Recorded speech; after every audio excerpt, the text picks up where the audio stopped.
komunikasi interpersonal kan? Emang komunikasi interpersonal itu apa sih? Secara umum, komunikasi interpersonal adalah bentuk komunikasi melibatkan dua orang dalam sebuah hubungan. Dua orang yang terlibat ini disebut sebagai dyadic communication dan dilakukan secara langsung atau tatap muka. Skill komunikasi ini penting banget loh untuk kalian berkomunikasi sehari-hari.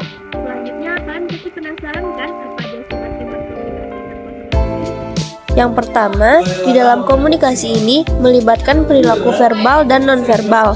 Yang kedua, melibatkan ungkapan yang spontan. Yang ketiga, tidak statis namun dinamis. Yang keempat, pernyataan yang satu harus berkaitan dengan yang sebelumnya. Yang kelima, dipandu dengan tata aturan yang bersifat intrinsik dan ekstrinsik. Yang keenam, komunikasi interpersonal merupakan suatu kegiatan dan tindakan. Dan yang terakhir, melibatkan bidang persuasif di dalamnya. Komunikasi interpersonal mempunyai ciri-ciri tertentu loh. Kalian pengen tahu nggak sih apa aja ciri-cirinya? Ada 6 macam karakteristik komunikasi interpersonal. Yang pertama, komunikasi interpersonal dimulai dari dalam diri sendiri. Yang kedua, komunikasi interpersonal bersifat transaksional. Yang ketiga, komunikasi interpersonal menyangkut aspek isi pesan dan hubungan antar pribadi. Yang keempat, komunikasi interpersonal mensyaratkan adanya kedekatan fisik antar pihak-pihak yang berkomunikasi. Yang kelima, komunikasi interpersonal menempatkan kedua belah pihak yang berkomunikasi saling tergantung satu dengan yang lainnya. Yang keenam, komunikasi interpersonal tidak dapat diubah maupun diulang. Pertama, model linear. Model pertama dalam komunikasi interpersonal digambarkan sebagai bentuk yang linear atau searah, proses di mana seseorang bertindak terhadap orang lain. Kedua, model interaktif.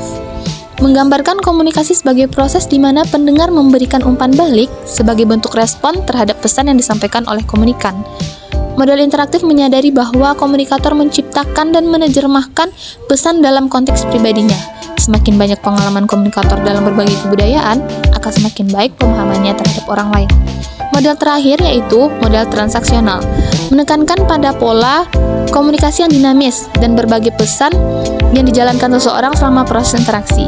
Salah satu ciri dari model ini adalah penjelasan mengenai waktu yang menunjukkan fakta bahwa pesan, gangguan, pengalaman senantiasa berubah dari waktu ke waktu.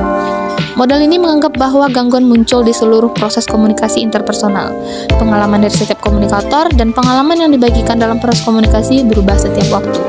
Dalam berkomunikasi interpersonal, pastinya setiap orang memiliki persepsi yang berbeda-beda loh. Nah, berikut 4 faktor. Yang pertama, pengalaman pribadi.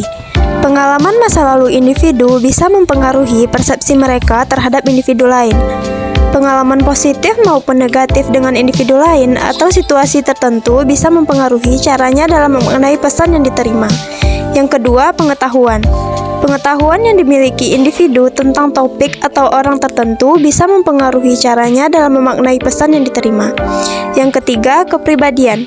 Apabila individu mempunyai kepribadian yang positif, cenderung juga akan memaknai pesan yang diterima dari individu lain secara positif, seperti individu yang ramah dan mudah bergaul. Yang keempat, konteks komunikasi. Lingkungan, waktu, kondisi, dan situasi bisa mempengaruhi persepsi individu. Misalnya, komunikasi yang berlangsung saat situasi dan kondisi santai akan dipersepsikan secara berbeda dibandingkan dengan komunikasi yang berlangsung saat situasi dan kondisi yang tegang. Komunikasi, terutama komunikasi interpersonal, situasi dan kondisi juga mempengaruhi persepsi kita loh. Nah, berikut ini faktor-faktor situasional yang dapat mempengaruhi persepsi kita dalam berkomunikasi interpersonal. Yang pertama, deskripsi verbal. Kata pertama yang diucapkan orang lain akan mengarahkan penilaian selanjutnya. Pengaruh kata pertama ini kemudian terkenal dengan primacy effect. Menurut teori AS, ada kata-kata tertentu yang mengarahkan seluruh penilaian kita tentang orang lain. Jika kata tersebut berada di tengah kalimat, maka disebut central organizing trait. Yang kedua, petunjuk proskemik.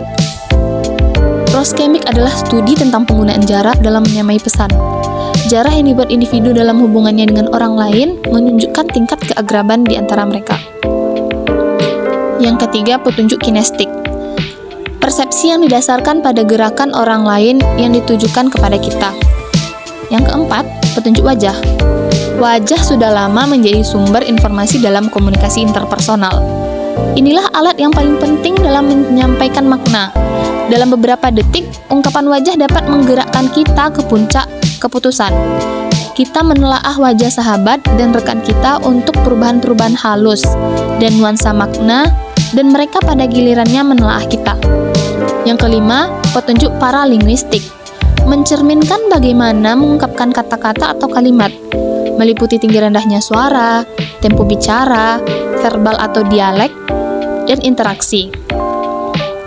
Dan yang terakhir yaitu petunjuk artifaktual. Segala macam penampilan seperti potongan tubuh, kosmetik yang digunakan, baju, pangkat, badge, dan atribut lainnya. Nah, terakhir kita bakalan kasih tahu kalian tentang pengaruh persepsi komunikasi interpersonal pada komunikasi interpersonal. Pengaruh persepsi interpersonal pada komunikasi interpersonal. Perilaku dalam komunikasi interpersonal dipengaruhi oleh persepsi interpersonal. Jika Anda diberitahu bahwa dosen Anda galak dan tidak senang dikritik, maka Anda akan berhati-hati dalam mengajukan pertanyaan.